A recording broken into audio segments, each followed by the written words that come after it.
के पास इनके शागिर्द के घर पर आए तो आपने आगे बढ़ के इस्तकबाल किया, उस्ताद थे, और आपके सामने रोटी रख दी। घर में कुछ नहीं था, सिर्फ सूखी रोटी थी। रोटी रख दी। अब वहां से आपके उस्ताद पूछते हैं, सफी बल्खी, ये रोटी कहाँ से आए? कहा हजरत आप आने वाले हैं, इसका मुझे पता चला तो मैंने आपके लिए रख दी कि तू नालायक शागिर्द है, मेरे आने तक जिंदा रहूंगा ये तेरा इंतजार, रोटी नहीं खाऊंगा, तो मुझे नालायक शागिर्द मिला, मेरी तालीम तेरे गले के नीचे नहीं उतरी, नहीं खाई रोटी, कि मैं आऊंगा वहां तक तू जिंदा रहेगा, ये उम्मीद बांध रही। क्या समझाना? मोमिन जो हकायक शुदा उलाए का मोमिन हक्का, सूरे अनफाल की सिफात का जो वाकई मोमिन है, अल्लाह अकबर, जिसके मुतल्लिक हुजूर सल्लल्लाहु अलैहि वसल्लम ने फरमाया कि मोमिन की फिरासत से डरो, ये अल्लाह के नूर से देखता है। जी हाँ, वैसे तो ला इलाहा इल्लल्लाह पढ़ने वाले को हम मोमिन कहेंगे, लेकिन हमारी जात को मोमिन नहीं। और अल्लाह रब्बुल इज्जत ने आपसे बात की तो आपकी तबीयत में जोश मारा कि मैं अल्लाह को देख लूं, उस पर मुतालबा किया। लेकिन ये कैसे हो सकता है लंतरानी, जब अल्लाह ने जलवा डाला, दीदार नहीं था। आप बेहोश हो गए तो क्या कहा? अना अव्वल मोमिनीन, मैं पहला मोमिन हूं। नबी हो के अपने आप को पहला मोमिन कहते हो कि नबूवत अल्लाह ने दी मुझे, लेकिन अभी तक मुशाहिदा नहीं हुआ था। जब मुशाहिदा हुआ तो नबी कहता है कि मैं मोमिन हूं, लेकिन हमारा नफ्स हमको आपको मोमिन ही समझता है। मुसीबत तो इस बात की मोमिन ही समझता है। इसलिए मैंने अर्ज किया दोस्तों बुजुर्गों कि इंसान इस बात को समझने की कोशिश करे कि उनका कहना ये था कि मोमिन का ये मकाम नहीं कि तूने मेरे आने तक जिंदा रहने की कोशिश कर ली, बस गफलत है। सबसे बड़ा आवाज मौत है, सबसे बड़ी गफलत मौत से बेखबरी है। याद रखिए, मैं आपको एक दुनियावी मिसाल दूं। हमारे पास कभी डॉक्टर आ जाए, हम तमन्ना करते हैं शादी की। अच्छा है, शादी अगर हुजूर की सुन्नत की नीयत से हो तो शादी है, और अगर आपकी नीयत पे नहीं तो काफिर भी शादी करता है। याद रखिए इस बात। शादी के बाद औरत की मुबाशरत, उसका नानो नफका हुजूर की इताअत के तहत नहीं तो ये निज़ाम गैर है, इससे कुछ सवाब नहीं मिलता। इसलिए आज का जज्बा बना हुआ है, इंसान फर्ज की नमाज नहीं पढ़ता दूल्हा, लेकिन शादी करता है। उसको पूछिए हजरत आप शादी को करते कि सुन्नत रसूलुल्लाह है? क्या कहता है? सुन्नत रसूलुल्लाह के फर्ज, वो तो फर्ज है। नहीं, ये पेशाब की जगह के लुत्फ के लिए करता है, वो शादी नहीं है। हजरत मोहम्मद सल्लल्लाहु अलैहि वसल्लम के ज़ाब्ते के साथ कोई अमल ना जोड़ा जाए, वो अमल नहीं। चाहे नमाज हो, लेकिन वो हुजूर का तरीका ना हो तो नमाज नहीं। अगर हज हो, हुजूर का तरीका ना हो तो हज नहीं। तो मैंने कहा दोस्तों खूब याद रखिए इस बात को कि एक इंसान बिस्तर पे पड़ा हुआ, सारी तमन्नाएं हैं, करोड़पति है, लेकिन मौत का वक्त करीब और डॉक्टर इतना कह दे कि आप चंद घंटे के मेहमान हैं, फिर इसके पास आप जाके कहिए कि 4 घंटे के लिए किसी हसीना और जमीला से निकाह कर ले, तो आपको गुस्से होगा। क्या यार सोच रहा है कि थोड़ी बिरयानी खा ले, कुछ बैंक बैलेंस बढ़ा दे, तो ये इसका वो दिल शिकनी समझेगा कि जिंदगी में तो उसकी तमन्ना करता था, लेकिन सर पे मौत है।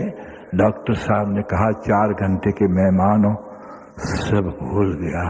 अब याद यहाँ से निकलती है, अल्लाह तू माफ कर, बहुत खेल खेले, बहुत कुछ किया, लेकिन अगर जिंदगी में ये मौत का इंतजार आ जाए जैसे मौत के वक्त का आता है, याद रखिए मौत के वक्त मौत का इंतजार आना ये कमाल नहीं है, ये तो मुशाहिदा हुआ।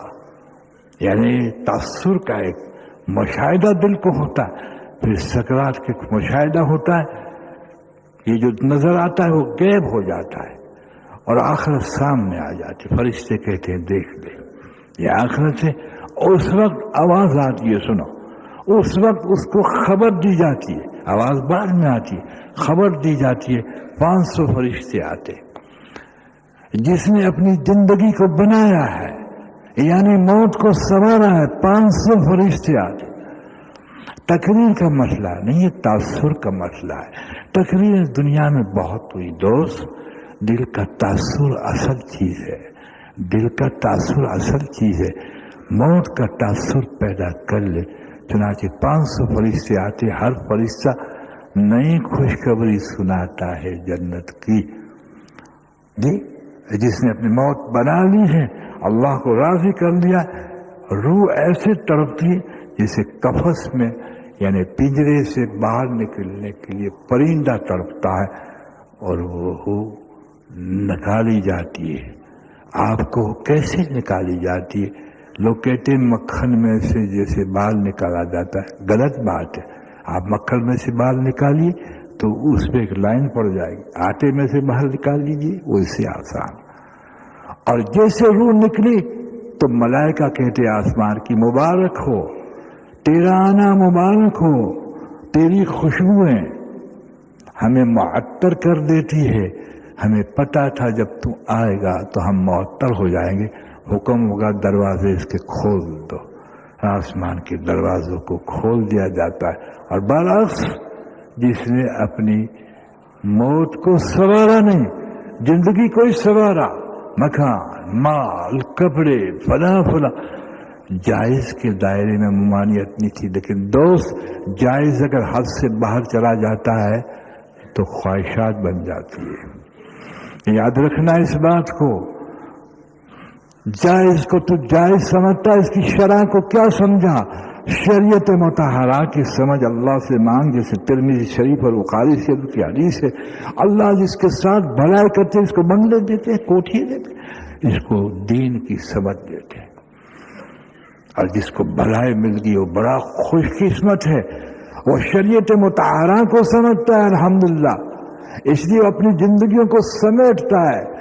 میں نہیں کہتا کہ خصوصی نظام کی طرف ہم جائیں، عمومی نظام پہ تو چلے ماشاء اللہ، اللہ اکبر کبیرہ. عمومی نظام پہ چلے کہ ایک صحابی کے صاحبزادے اپنے والد کو کھانے کا کہتے تھے. والد صاحب بھی الگ رہتے تھے اور ہمارا چاہیے اچھا ہے بھائی سب الگ ہو جائے تو محبت رہتی ہے بابا. اور بیٹے کی شادی کر کے یوں کہنا جا تیرے فتنے سے اللہ بچا لے، الگ رکھ دے، تو خوش قسمتی ہے دوست، ورنہ بڑا خطرہ ہے، اللہ معاف فرمائے.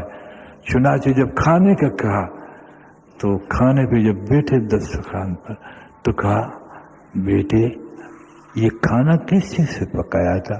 کہ ابا جان اصلی گھی سے پکایا اور میں نے خود نے محنت کی، حلال کا رزق کمایا، میں نے خود نے سالن پکایا، دویا بھی میں نے، روٹی بھی میں نے پکائی، کسی کو اس لیے کہ میرے ابا جان محترم صحابی تشریف لا رہے.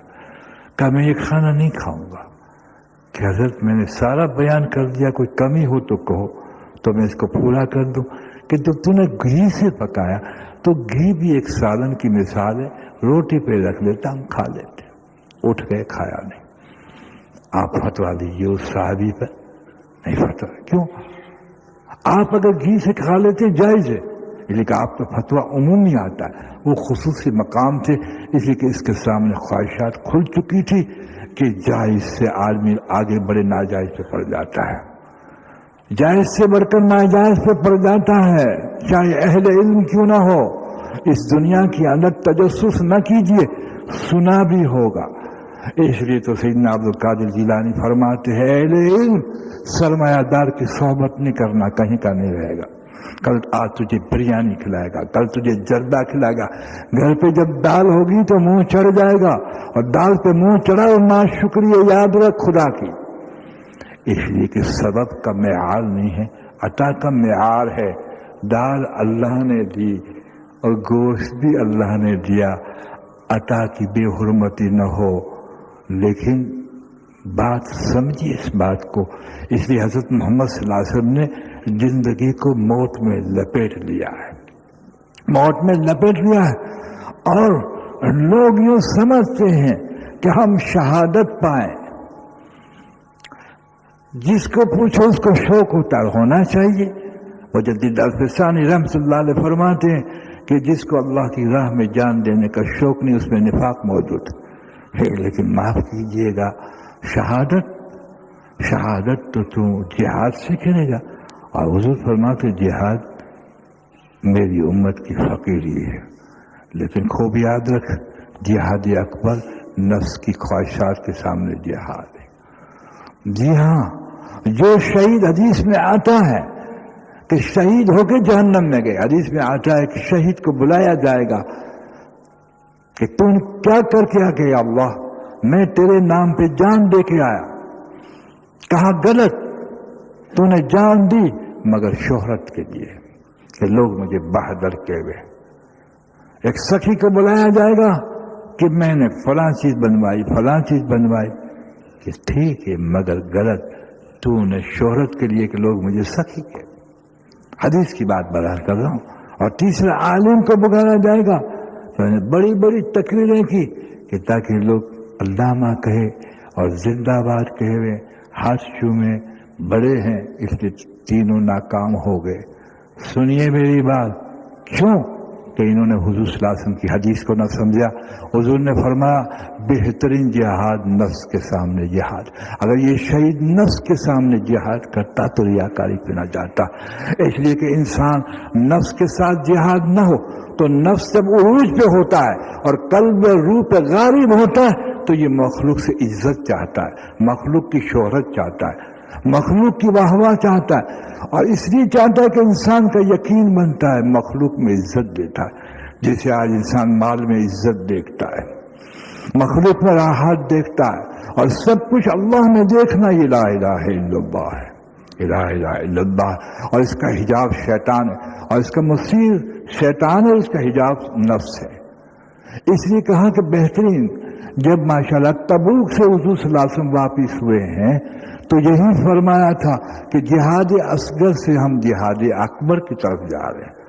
यानी नफ्स की ख्वाहिशातों को काबू करना अकबर, इसलिए कि जब ख्वाहिशात दब जाती हैं इताअत उभरती है, जब ख्वाहिशात मांद पड़ जाती हैं तो अंधेरा कम हो जाता है और नूर उभरता है। याद रखिए इस बात को, हमारी जाती हिजाब है। फिरौन को आप अलैहि लाना कहिए, लेकिन नफ्स को क्या कहेंगे?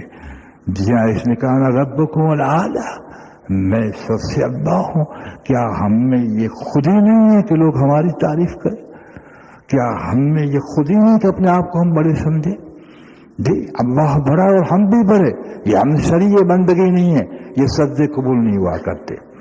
याद रखे, रंग नहीं चढ़ता इंसान को जब इंसान के अंदर की खुद परस्ती हो, लोग मेरी तारीफ करें, लोग मुझे बड़ा कहें, है ना? जिंदाबाद तो फूल जावे। एक अदना सनत पर हमारी तारीफ है, मौलवी साहब आप तो खूब बयान करते हैं तो फूल जाए, पीर साहब आप तो खूब बने हैं तो फूल जाए। खूब याद रखिए इस बात को, तारीफ अल्लाह रब्बुल इज्जत के लिए, बड़ाई अल्लाह रब्बुल इज्जत के लिए, पाकी अल्लाह रब्बुल इज्जत। जब तक नापाकी का इस्तजार नहीं, छोटाई का इस्तजार नहीं और मजम्मत का इस्तजार नहीं तो तू हमसर है। और हमसर उसको कहते हैं जो खुद परस्त से तू अपनी पूजा करता है, माबेन अल्लाह और तेरे टकराव है। हमसर कभी खुदाए पाक की कसम अल्लाह का बंदा नहीं बन सकता। इसलिए फरमाया हमसरी नफ्स के सामने मुजाहिदा कर, मौत को सामने रखकर। अगर इस बात से छूटता है तो मखलूक की तरफ आ कि मखलूक बड़ी है, इससे हाल बन, हुसूक होंगे तो काम बन जाएंगे, सेठ मेरे साथ होंगे तो काम बन जाएंगे, ऑफिसर का माफ करना, तू बुत परस्त तो नहीं है, इंसान परस्त है। इंसान बुतों से तौबा, तखय्युल के हो या पत्थर के, जरा भी देर न कर ला इलाहा इल्लल्लाह। गर्विदा मखलूक का वही होता है जो उसमें सब कुछ देखता है, बेनियाज मखलूक से वो वही होता है जो खालिक में सब कुछ देखता है। याद रख, दिल पे सबसे बड़ी मेहनत है और दिल का हिजाब नफ्स से, याद रख, जो दोनों पहलू में है, ये तेरा सबसे बड़ा दुश्मन है। शैतान अदुव्वुम मुबीन है और ये छुपा दुश्मन है। याद रख, दुश्मन के वार से तो नाकाम नहीं होगा, نفس کے ڈسنے سے جہنمی ہو جائے گا. اس لیے حضرت محمد صلی اللہ علیہ وسلم نے موت کو آگے کیا.